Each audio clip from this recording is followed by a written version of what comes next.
Hi everyone, welcome to G Centric. So दोस्तों, आज हम बात करने वाले हैं किस तरीके से आखिरी के 3.5 महीने को हम यूटिलाइज करके अपने स्कोर को मैक्सिमाइज कर सकते हैं। तो यहाँ पर गेट ईसी के सब्जेक्ट लिखे हुए हैं, group A, group B and group C. 3 section में इस पूरे सिलेबस को, इस टेक्निकल सेक्शन को मैंने डिवाइड किया है और 4th section as you all know general aptitude का पार्ट है। तो सबसे पहले हम ये बात कर लेते हैं कहाँ से हमको शुरुआत करनी चाहिए और किस तरीके से पूरी तैयारी को प्लानिंग करके चलना चाहिए। कम समय बचा हुआ है, स्पेशली उन लोगों के लिए जो गेट 2023 के लिए प्रिपेयर कर रहे हैं, 2023 के लिए प्रिपेयर कर रहे हैं। अबाउट आपके पास है 100+ डेज। अब प्लस में जो भी 10-20 आप जोड़ लें, 100+ डेज बचे हुए हैं। अभी अगर आपने सही से प्लानिंग करके तैयारी नहीं शुरू की है तो this is the last call for you. अब आप अभी भी अगर नहीं कर पाए तो आपको गेट की तैयारी को छोड़ देना चाहिए परमानेंट, स्पेशली 2023 के लिए तो छोड़ ही देना चाहिए। अब अगर आप अभी से सही से प्लानिंग करके एग्जीक्यूशन कर सकते हैं तो गेट 2023 में भी एक डिसेंट रैंक आप लेके आ सकते हैं। तो उसके लिए थोड़ी बहुत क्या स्ट्रैटेजी, क्या एनालिसिस होगा, उसमें मैं आपकी मदद करूंगा। सो सबसे पहले मैं बात करूं group A, B, C, 3 groups में पूरे गेट ईसी के टेक्निकल सेक्शन को मैंने यहां पर डिवाइड किया है। दोस्तों, ग्रुप ए में जो सब्जेक्ट हैं उनकी खासियत यह है कि एक तो वो इजी है, आसान है, मतलब इजी टू अंडरस्टैंड है। आप तैयारी शुरू जब करेंगे तो आपको इंटरेस्ट आना शुरू हो जाएगा गेट की प्रिपरेशन में। देखिए, मान लीजिए आपने शुरू की तैयारी और आपने कोई पहले से ही पहला सब्जेक्ट ही हैवी सब्जेक्ट उठा लिया। अब हुआ क्या, आपको वो सब्जेक्ट कम समझ में आ रहा है तो इंटरेस्ट आपका धीरे धीरे साइकोलॉजिकली ऐसा होता है लूज होना शुरू हो जाता है। तो अगर आप अपने दिमाग को थोड़ा सा एक गेट की जो तैयारी है उसमें लगाना चाह रहे हैं, सही तरीके से आप एग्जीक्यूट करना चाह रहे हैं, तो हमेशा आपको कोशिश ये करनी है कि आप एक ऐसे सब्जेक्ट से शुरुआत करें जो आपको इंटरेस्टिंग लगे। तो जनरल पर्सपेक्टिव में इन 4 सब्जेक्ट को कंसीडर किया जाता है easy plus interesting plus scoring. तो दोस्तों, उसमें सबसे पहले मैं बात करूंगा डिजिटल इलेक्ट्रॉनिक्स की। ये ऐसा सब्जेक्ट है जो गेट ईसी में 6 से 8 नंबर का आएगा। पहली चीज, सीधा सीधा मुनाफा 6 से 8% का। दूसरा, ये अगर आपने प्रिपेयर कर लिया तो जितने मार्क्स का ये आएगा उतने मार्क्स इसमें आप लेके आ सकते हैं, 100%। ओके। दूसरा, नेटवर्क थ्योरी। ये अगर आप इलेक्ट्रिकल इंजीनियर हैं तो अच्छे इलेक्ट्रॉनिक्स इंजीनियर बनने के लिए जरूरी है कि आपकी नेटवर्क पर कमांड हो। तो ये एक तो सब्जेक्ट बहुत चार्मिंग है, इंटरेस्टिंग है, प्लस आपके लिए स्कोरिंग भी है। इसी कड़ी में आगे है कंट्रोल सिस्टम्स और बचा हुआ हमारा इंजीनियरिंग मैथमेटिक्स। तो ये कोई बहुत नया सब्जेक्ट नहीं है, आप 11-12 से इसको झेलते आ रहे हैं, मतलब पढ़ते आ रहे हैं, और आपने फिर इंजीनियरिंग में भी इसको पढ़ा M1 M2 के फॉर्म में। अब आप गेट में इसको थोड़ा सा मेन टॉपिक्स को फोकस करते हुए बिल्कुल सिलेबस के अकॉर्डिंगली आप जाएं। तो ये 4 सब्जेक्ट आप मानिए 35 to 40 मार्क्स गेट के पेपर में कवर करेंगे। कितना? 35 से लेके 40 नंबर। और इनमें आपका जो एफिशिएंसी है वो 90+% हो सकता है, यानी कि 90% इज अ कॉमन एफिशिएंसी है इन 4 सब्जेक्ट में। अगर आप इनको सही से प्रिपेयर करते हैं, शुरुआत से समझते हुए एक एक टॉपिक को आगे बढ़ते हुए जाएंगे। देखिए, इंटरेस्टिंग है, इजी है, लेकिन आपको थोड़ा सा समझना पड़ेगा, समय देना पड़ेगा, क्योंकि आपको 90+% की एफिशिएंसी यहां से क्रिएट करनी है। तो अगर आप 90+% की एफिशिएंसी इन 4 सब्जेक्ट में, जो कि पॉसिबल है, अगर आप कर पाते हैं तो ग्रुप ए वो सेक्शन है जो आपको कट ऑफ से ऊपर लेके जाएगा। अब आप गेट के रियल कैंडिडेट बन गए। इन 4 में अगर आपने 90+% एफिशिएंसी को सिक्योर किया तो now you are in the real competition. Okay. अब आप आते हैं ग्रुप बी पर। तो ग्रुप बी में मैंने यहां पर रखा हुआ है सिग्नल्स एंड सिस्टम्स को। तो सिग्नल्स एंड सिस्टम एक तरीके से ग्रुप ए से ग्रुप बी का ट्रांजिशन वाला सब्जेक्ट है। मतलब कुछ कैरेक्टर इसके ग्रुप ए से मिलते हैं, मतलब कुछ सेक्शन इसका आसान है, इजी है, और कुछ कैरेक्टर इसके ग्रुप बी से मिलते हैं, यानी कि थोड़ा सा मॉडरेट तो है। तो दूसरा सब्जेक्ट आपको, जो दूसरा ग्रुप जो है, वहां पर आपको शुरुआत करनी चाहिए किससे? सिग्नल्स एंड सिस्टम से। ये भी लगभग आप देखें तो 9-10 नंबर का आता ही है जनरली गेट के ईसी के पेपर में। फिर आते हैं आपके 2 जोड़ीदार सब्जेक्ट, एडीसी एंड एनालॉग।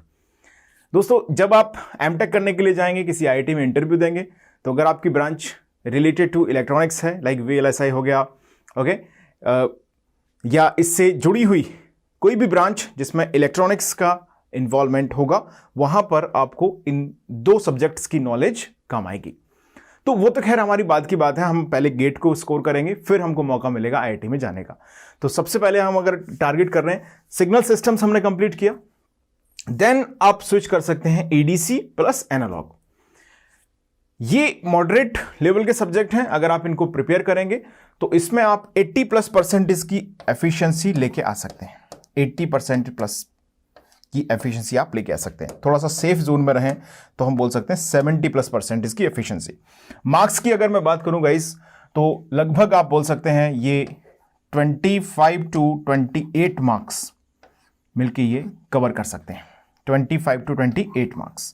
आप 30 मार्क्स में भी कई बार आए हुए हैं, उतना भी आप बोल सकते हैं, कोई बुराई नहीं है, लेकिन ये जनरल रेंज है जिसमें ये सब्जेक्ट तीनों पूछे जाते हैं। अब हमारे पास आ गया ग्रुप सी, यानी कि जो लास्ट सेक्शन है वो। तो ग्रुप सी में आपके आते हैं इलेक्ट्रोमैग्नेटिक फील्ड थ्योरी और कम्युनिकेशन सिस्टम। तो गेट EC के 2 हीरो सब्जेक्ट हैं, EMFT एंड कम्युनिकेशन सिस्टम। अगर आपने ग्रुप A और ग्रुप B तक की अपनी तैयारी को बहुत सॉलिड कर लिया है, तो यहां से आपके पास जो स्कोर है वो आप समझ सकते हैं, अप टू 60+ मार्क्स आप स्कोर कर सकते हैं इतने सेक्शन से। 65 अगर आपकी एफिशिएंसी थोड़ी अच्छी है, थोड़ी सी और स्ट्रांग एफिशिएंसी है, तो 70 नंबर तक आप इतने सेक्शन को पढ़कर स्कोर कर सकते हैं। बिलीव मी, अगर आप एक सब्जेक्ट को पढ़ते हैं और उसको ऐसे, एक तो तरीका ये हो गया कि आप अभी से डिजिटल पढ़ना शुरू कर दें और पूरे 100 के 100 दिन डिजिटल को भी पढ़ लें, तो होगा ये कि डिजिटल जितने नंबर का आएगा उतने नंबर आपके आ जाएंगे, लेकिन उससे हमें कोई बेनिफिट नहीं होने वाला है। हमें टाइम को बहुत प्रॉपर वे में डिवाइड करना पड़ेगा, plus efficiency of the utilization of the time भी बढ़ाना पड़ेगा। यानी कि जब हम पढ़ रहे हैं तो डिस्ट्रैक्शन से दूर रहें, मोबाइल फोन का यूज न करें, और सोशल मीडिया से थोड़ा सा कट आउट आपको होना पड़ेगा फॉर द नेक्स्ट 100 डेज। तभी ये पॉसिबल होगा कि आप इतने section say about 60 to 70 marks आप स्कोर कर पाएंगे। फिर आपके पास आते हैं EMFT एंड कम्युनिकेशन सिस्टम। देखिए, मैं आपको ये नहीं कहता हूं कि आप इन 2 सब्जेक्ट को अवॉइड कर दें या इनकी ज़रूरत ही नहीं है, बिल्कुल ऐसा नहीं है। आपको EC के इंजीनियर आप बन रहे हैं और कम्युनिकेशन आपको नहीं आता है, तो कहीं ना कहीं आपको इंटरव्यू में प्रॉब्लम आना बिल्कुल तय है।